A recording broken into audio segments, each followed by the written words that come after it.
Hello students, a very good morning to all of you.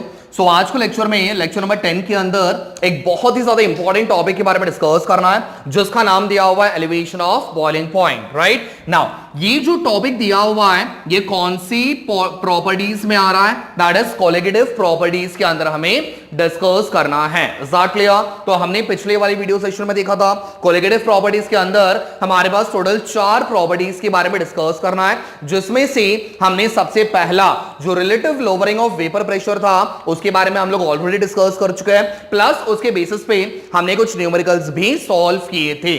So आज के session में हम एक बहुत ही बढ़िया टॉपिक के बारे में डिस्कस करेंगे जिसका नाम दिया हुआ है एलिवेशन ऑफ बॉइलिंग पॉइंट। तो फटाफट सारे बच्चों ने अपने हाथ में पेन और बुक सामने लेके कॉपी करना स्टार्ट कर दो। ऊपर हेडिंग लगा लो elevation of boiling point. Right, अब इस टॉपिक को समझने के लिए स्टूडेंट्स हम क्या करेंगे, एक सिंपल सा एग्जांपल लेके मैं आपको समझाता हूं, ठीक है? बिकॉज विदाउट एग्जांपल आपका कोई भी केमिस्ट्री तो यहां पे होने वाला नहीं है। करेक्ट है? तो ध्यान से समझना, जो पॉइंट्स मैं आप लिखते जा रहा हूं आप उसको साइमल्टेनियसली कॉपी करो एंड प्लस ध्यान से समझते जाना, ठीक है? तो सपोज मान लेते हैं हमने यहां पे एक सॉल्यूशन लिया हुआ है। बात समझ में आ गई? हमने एक सॉल्यूशन लिया हुआ है। मुझे बताना स्टूडेंट सॉल्यूशन कितनी चीजों से बना हुआ है? 2 चीजों से बना हुआ है। सबसे पहला सॉल्यूट और दूसरा सॉल्वेंट। करेक्ट है? तो मान के चलना इस सॉल्यूशन के अंदर हमारे पास 2 चीजें ऑलरेडी प्रेजेंट है, एक सॉल्यूट और एक आपका सॉल्वेंट। बट यहां पे एक सिंपल सा पॉइंट याद रखना, हमने जो सॉल्यूट ऐड किया हुआ है स्टूडेंट्स, अब ये बहुत ज्यादा इंपॉर्टेंट है, एकदम फोकस इसके ऊपर मारना, ठीक है? तो हमने यहां पे जो सॉल्यूट इस्तेमाल किया हुआ है वो कोई साधारण सॉल्यूट नहीं है, बल्कि मैंने यहां पे इस्तेमाल किया हुआ है नॉन वॉलेटाइल सॉल्यूट। आप स्टूडेंट्स यहां पे नॉन वॉलेटाइल वर्ड आ गया तो डरने की बात तो बिल्कुल नहीं है। नॉन वॉलेटाइल क्या होता है? ये ऐसा प्राणी है जो आपका जल्द से जल्द इवापोरेट नहीं होता। मैंने आपको लास्ट टाइम मैंने आपको बताया था सॉल्यूट वॉलेटाइल और नॉन वॉलेटाइल में डिफरेंस क्या होता है। करेक्ट है? तो वॉलेटाइल का मतलब जो आपका आसानी से इवापोरेट हो जाएगा at a low temperature, come temperature पे भी आपका वो इवापोरेट हो जाएगा। करेक्ट है? तो उसको हम लोग क्या बोलते हैं? Volatile solute. वेरएस कुछ ऐसी चीजें जो आपके कम टेम्परेचर पे इवापोरेट नहीं होते, उसके लिए क्या करना पड़ेगा? आपको टेम्परेचर बढ़ाना पड़ेगा। तो टेम्परेचर बढ़ाओगे वैसे वैसा वो आपका इवापोरेट होते जाएगा, तो इसको एनर्जी ज्यादा लगेगा, वेरएस वॉलेटाइल वाले को एनर्जी कम लगेगा। जाट लिया?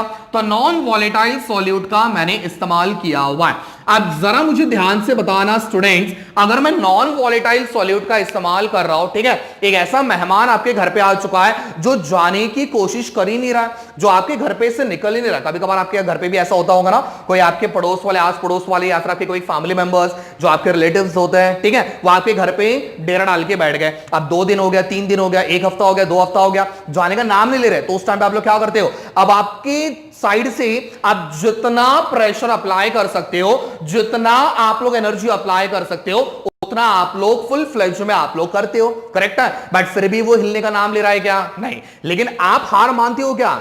सो नहीं। करेक्ट है? तो आप भी क्या करते हो? आप आपकी तरफ से पूरा जोर लगाते हो। तो सेम सिचुएशन कुछ यहां पे भी हो रहा है। बेटा ये नॉन वॉलेटाइल सॉल्यूट उसी रिलेटिव की तरह है जो यहां पे आपका इवापोरेट होने की कोशिश कर ही नहीं रहा, तो आप क्या करोगे? तो आप टेम्परेचर बढ़ाते हो। करेक्ट है? तो टेम्परेचर बढ़ाने की वजह से आपका जो यहां पे वेपर प्रेशर जो होगा, कौन सा? वेपर प्रेशर किसका? उस सॉल्यूशन का जिसमें नॉन वॉलेटाइल सॉल्यूट धर दबोच के बैठा हुआ है, ठीक है? तो इसका वेपर प्रेशर जो रहेगा वो क्या हो जाएगा? डिक्रीज हो जाएगा। करेक्ट है? समझ में आ गया? तो ये पॉइंट याद रखना, सॉल्यूशन जिसके अंदर नॉन वॉलेटाइल सॉल्यूट होता है उसका वेपर प्रेशर बहुत ही कम होगा। करेक्ट है? तो यहां पे मैंने लिखवा दिया vapour pressure will be in the decreased वाला कंडीशन। अच्छा मुझे बताना, अगर वेपर प्रेशर डिक्रीज हो रहा है तो इसका बॉइलिंग पॉइंट कैसा होगा? आपने ताकत कितना लगाया? आपने 100% आपकी ताकत लगा ली, मतलब आपका टेम्परेचर बढ़ेगा। करेक्ट है? जब आप ज्यादा टेम्परेचर लगाओगे तभी तो ये आपका इवापोरेट होगा। करेक्ट है? ये अगर नॉर्मल टेम्परेचर पे उठने वाली बात होती तो इसको आप टेम्परेचर ज्यादा अप्लाई करते क्या? नहीं, ये आपके नॉर्मल टेम्परेचर पे भी आपका निकल जाता, बट ये निकल नहीं रहा। इसके लिए आपने क्या किया? आपने टेम्परेचर ज्यादा अप्लाई किया। तो बेटा टेम्परेचर ज्यादा अप्लाई करना मतलब उसका बॉइलिंग पॉइंट भी कैसा होगा, इंक्रीज होगा। बॉइलिंग पॉइंट क्या होगा, इंक्रीज होगा। सो फार यहां तक समझ में आ गया। तो हमने एक सॉल्यूशन लिया था जिसकी अंदर मैंने नॉन वॉलेटाइल सॉल्यूट डाला हुआ है, जिसका वेपर प्रेशर बहुत ही कम होगा, बॉइलिंग पॉइंट कैसा होगा, इंक्रीज होगा। ठीक है, अब ये चीजें आपको ग्राफिकली आपको एक्सप्लेन करना है। कैसा, ग्राफिकली आपको एक्सप्लेन करना है। तो इसके लिए मान के चलते हैं, मैंने यहां पे 2 एक्सेस निकाल लिए। सारे बच्चों का ध्यान यहां पे, अब ये बहुत ज्यादा इंपॉर्टेंट है, ध्यान से समझना। ये बन जाएगा हमारा x, ये बन जाएगा हमारा y। x एक्सिस पे हमने प्लॉट किया हुआ है टेम्परेचर को, करेक्ट है, टेम्परेचर जो भी होगा वो आपने यहां पे प्लॉट करना है। वेयरएज y एक्सिस पे हमने प्लॉट किया हुआ है वेपर प्रेशर। क्लियर, समझ में आ गया। तो x एक्सिस हो गया, y एक्सिस हो गया। x वाले पे हमने प्लॉट करा दिया बच्चों लोग टेम्परेचर, और y एक्सिस पे हमने प्लॉट करा दिया वेपर प्रेशर। अब जादू देखो, सपोज मान लेते हैं, ये तो मैंने सॉल्यूशन की बात की थी। सबसे पहले मैं प्योर सॉल्वेंट का मैं ग्राफ आपको निकाल के बताने वाला हूं। ठीक है, तो पहले मैं प्योर सॉल्वेंट की बात कर ले। प्योर सॉल्वेंट की जगह पे एग्जांपल क्या ले सकते हो, तो आप यहां पे वाटर मॉलिक्यूलर एग्जांपल लोगे तो भी चलेगा। ठीक है, तो मुझे बताओ, आपने एक बर्तन में पानी लिया हुआ है और उस पानी को गैस में चढ़ा दिया, बच्चा लोग क्या होगा, तो मुझे बताना आपका पानी बॉयल होगा, यस और नो। तो पानी जो बॉयल हुआ वो आपके कम टेम्परेचर पे भी होगा। जैसे जैसे आप टेम्परेचर बढ़ाओगे वैसे वैसे आपका वेपर प्रेशर बढ़ते जाएगा। कौन से केस में, प्योर सॉल्वेंट वाले केस में। स्टार्ट लिया, तो प्योर सॉल्वेंट वाले केस में याद रखो, आप टेम्परेचर बढ़ा रहे हो तो आपका वेपर प्रेशर भी बढ़ते जाएगा। तो इसका ग्राफ मैं कैसे प्लॉट करूंगा, तो यहां पे आपका ग्राफ आ जाएगा कुछ इस तरीके से, करेक्ट है। आपका टेम्परेचर बढ़ेगा तो वैसे वैसे आपका प्रेशर भी बढ़ते जाएगा। जब आपका टेम्परेचर यहां पे है, क्लियर, जब आपका टेम्परेचर यहां पे है तो आपका वेपर प्रेशर यहां पे होगा। तो इसका जो भी टेम्परेचर होगा, इस टेम्परेचर पे वेपर प्रेशर इतना है। अब जब आप आगे जाओगे तो टेम्परेचर यहां पे चला गया तो वेपर प्रेशर यहां पे आ गया। जाट लिया, तो टेम्परेचर जब आप बढ़ाते हो तो उस टाइम पे आपका वेपर प्रेशर भी बढ़ेगा। तो ये ग्राफ किसके लिए था, मैंने प्लॉट किया था प्योर सॉल्वेंट के लिए। क्लियर, समझ में आ गया। अब सपोज मान लो इसी प्योर सॉल्वेंट के अंदर मैंने किसको डाल दिया, छपाक करके मैंने नॉन वॉलेटाइल सॉल्यूट को मैंने डाल दिया। एग्जैक्टली, बात समझ में आ रही है। मैंने प्योर सॉल्वेंट लिया था, उस प्योर सॉल्वेंट के अंदर मैंने छपाक करके नॉन वॉलेटाइल सॉल्यूट को मैंने ऐड कर दिया। अब मुझे बताओ, मेरे पास सॉल्वेंट था, मैंने सॉल्यूट को डाल दिया, वो भी कैसा सॉल्यूट, नॉन वॉलेटाइल सॉल्यूट को मैंने डाल दिया। अब क्या बन गया स्टूडेंट्स, मेरे पास क्या बनेगा, सॉल्यूशन बनेगा। अब जैसे मुझे बताना, नॉन वॉलेटाइल सॉल्यूट डालने की वजह से मेरा वेपर प्रेशर क्या हुआ, डिक्रीज हुआ। मतलब इसका ग्राफ प्योर सॉल्वेंट के नीचे आएगा। एग्जैक्ट लिया। अब बहुत सारे बच्चों को डाउट होता है, सर ये वाला ग्राफ नीचे क्यों आया, हमें समझ में नहीं आया। बेटा मुझे बताना ये कौन सा ग्राफ था, प्योर सॉल्वेंट का ग्राफ था। अब प्योर सॉल्वेंट वाले में मैंने कुछ डाला था नहीं, तो उसका वेपर प्रेशर ज्यादा ही होगा। बट अगली बार एट द नेक्स्ट मोमेंट मान के चलो ना, उसी सॉल्वेंट के अंदर मैंने नॉन वॉलेटाइल सॉल्यूट को मैंने डाल दिया। अब क्या हुआ, तो वेपर प्रेशर आपका डिक्रीज हुआ, तो इसके बराबर नीचे ही आएगा ना, इसके कम होगा। तो ये जो है that is for the solution. ये किसके लिए होगा, सॉल्यूशन के लिए होगा। समझ लिया। तो ये ग्राफिकली हमने वेपर प्रेशर को प्लॉट किया हुआ है। ठीक है, अगर प्योर सॉल्वेंट है तो वेपर प्रेशर ज्यादा होगा। अगर उसके अंदर मैंने सॉल्यूट डाल दिया और वो भी कौन सा, नॉन वॉलेटाइल सॉल्यूट को मैंने डाल दिया, तो आपका वेपर प्रेशर प्योर सॉल्वेंट के मुकाबले कम हो जाएगा। समझ लिया, बात समझ में आ गई। अब इसका रिलेशन, अब वेपर प्रेशर का रिलेशन बॉइलिंग पॉइंट के साथ कैसे करोगे, तो उसके बारे में आपको अब यहां पे डिस्कस करना है। ठीक है, तो सबसे पहले आपको क्या करना होगा, बॉइलिंग पॉइंट के बारे में आपको डेफिनेशन पता होना चाहिए। तो बॉइलिंग पॉइंट एग्जैक्टली बच्चा लोग क्या होता है, आपने पढ़ा हुआ है, आपने जो 10th और 11th में जो डेफिनेशन पढ़ा हुआ है, बॉइलिंग पॉइंट एग्जैक्टली क्या होता है। आप आपका रेड टू पोपट की तरह आप डेफिनेशन चालू कर दोगे। The temperature at which liquid starts boiling, that is exactly sir a boiling point. But ये डेफिनेशन अब आपके 12th में काम आने वाला नहीं है। जिस टेम्परेचर पे आपका पानी बॉइल होता है या फिर आपका कोई भी लिक्विड बॉइल होता है, आप उसको बोलते हो बॉइलिंग पॉइंट। ये भी करेक्ट है, बट आप 12th में आने के बाद थोड़ा सा वजनदार चीजें इस्तेमाल करनी होगी। तो यहां पे आपका डेफिनेशन कुछ इस तरीके से दिया हुआ है, the temperature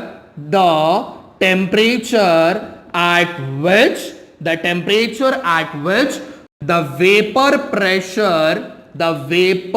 pressure of solution या फिर कोई भी सॉल्वेंट, ठीक है ना, सॉल्यूशन या फिर कोई भी solvent, the temperature at which the vapour pressure of solution और solvent is equal to the